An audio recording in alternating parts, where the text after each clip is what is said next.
Welcome to the IPM Breakfast series. This is What's New in vSphere 6.5, and I'm Chris Moffitt, Solutions Architect for IPM. vSphere 6.5 was released a few weeks ago, and they concentrated on three main areas: simplifying the user experience, security, and application platform and automation. First, we're going to talk about the simplified user experience. They introduced a vCenter server appliance a few editions ago, and now they've fully added all the features that were in the Windows edition in the 6.5's VSCA, and we'll talk more about that in a few minutes. They also added the VMware Update Manager to the VSCA, which is the first time it doesn't require a Windows Server and Windows database.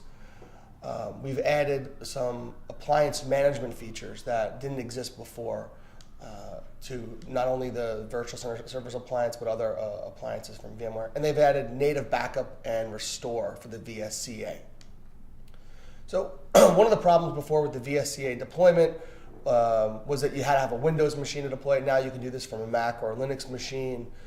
You can do any of these things: install, upgrade, migrate, and you have the option of deploying an embedded PSC or a standalone PSC. And there's two stages to that deployment, with the VSCA being the first stage and the second phase being the PSC. Not everyone's going to be building new environments, so there's a migration option in the VSCA, and there's support for Windows vCenter to Virtual Center Server Appliance, and the same appliance to the appliance.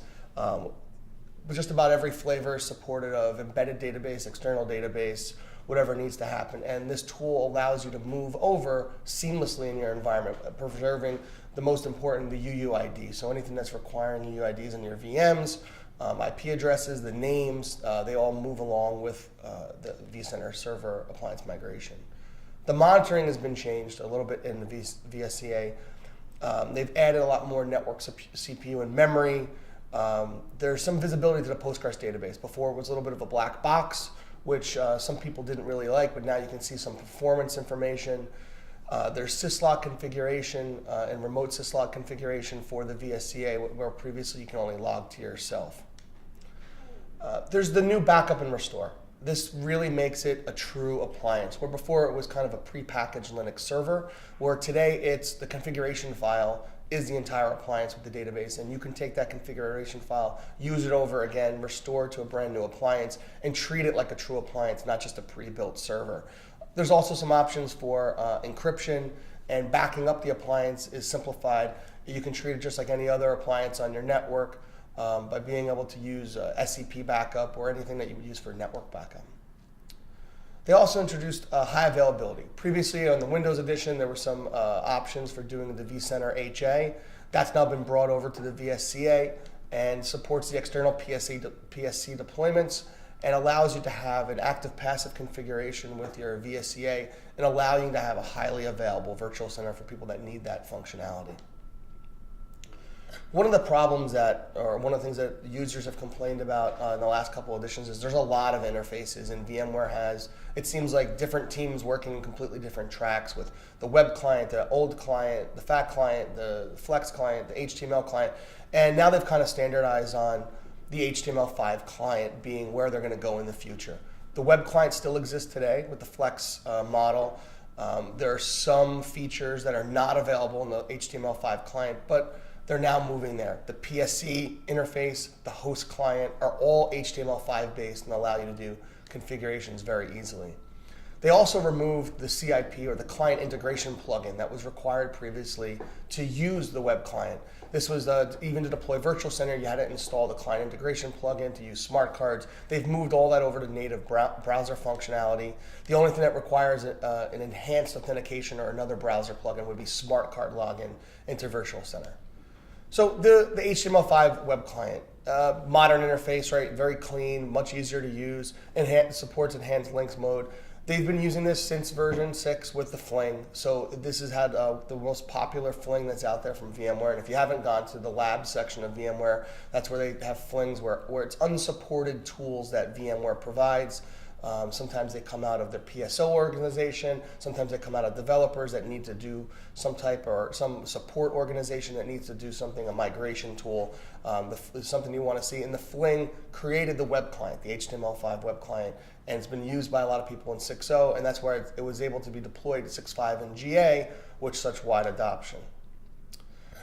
Some changes to VUM, or the VMware Update Manager. So previously you needed a Windows server, a database.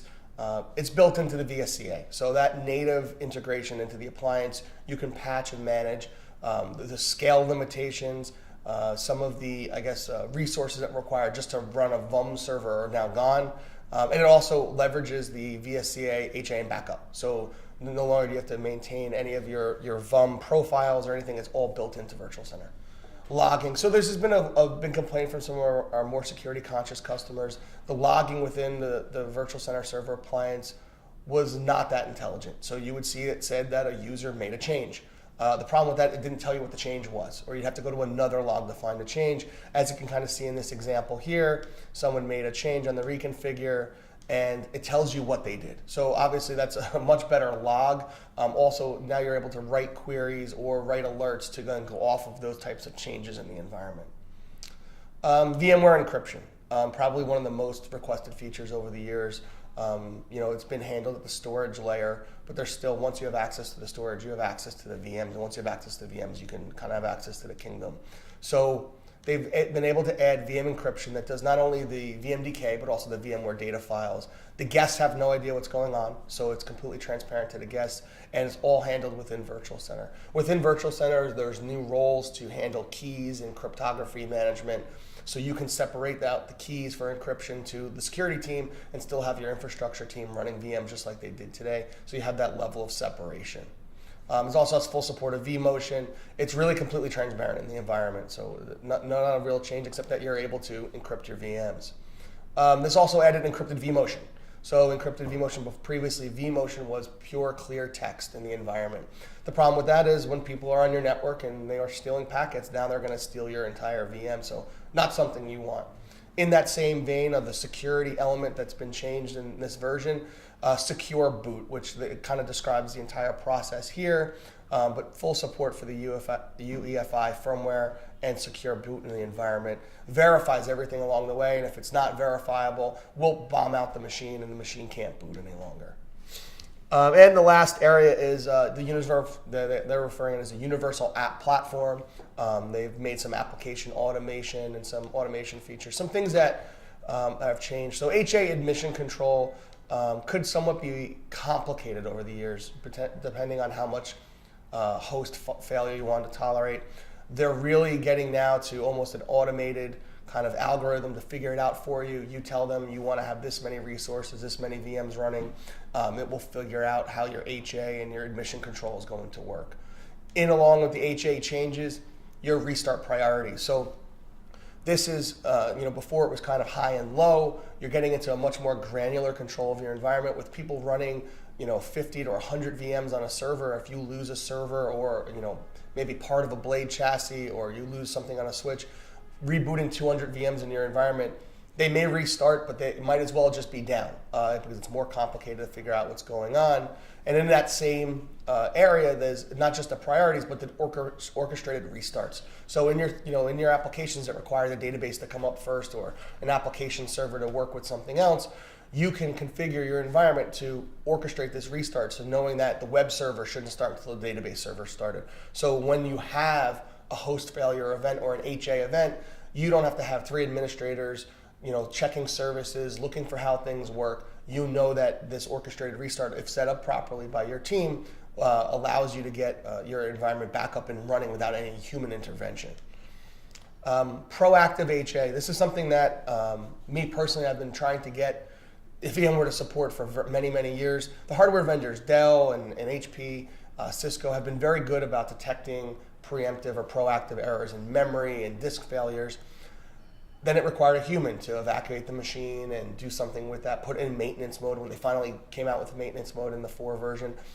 And that is not really an efficient manner when you have hundreds of hosts and large data centers. So now these programs, Open Manage Insight, UCS Manager, when they get an alert, can proactively disable a host and evacuate those machines safely before the problem gets worse. So a very useful feature, especially in larger environments where hardware alerts could potentially go missed or just not a priority. This could kind of put this into a no human intervention required until that host needs to be fixed. What they're calling that is quarantine mode, and they kind of describe that here.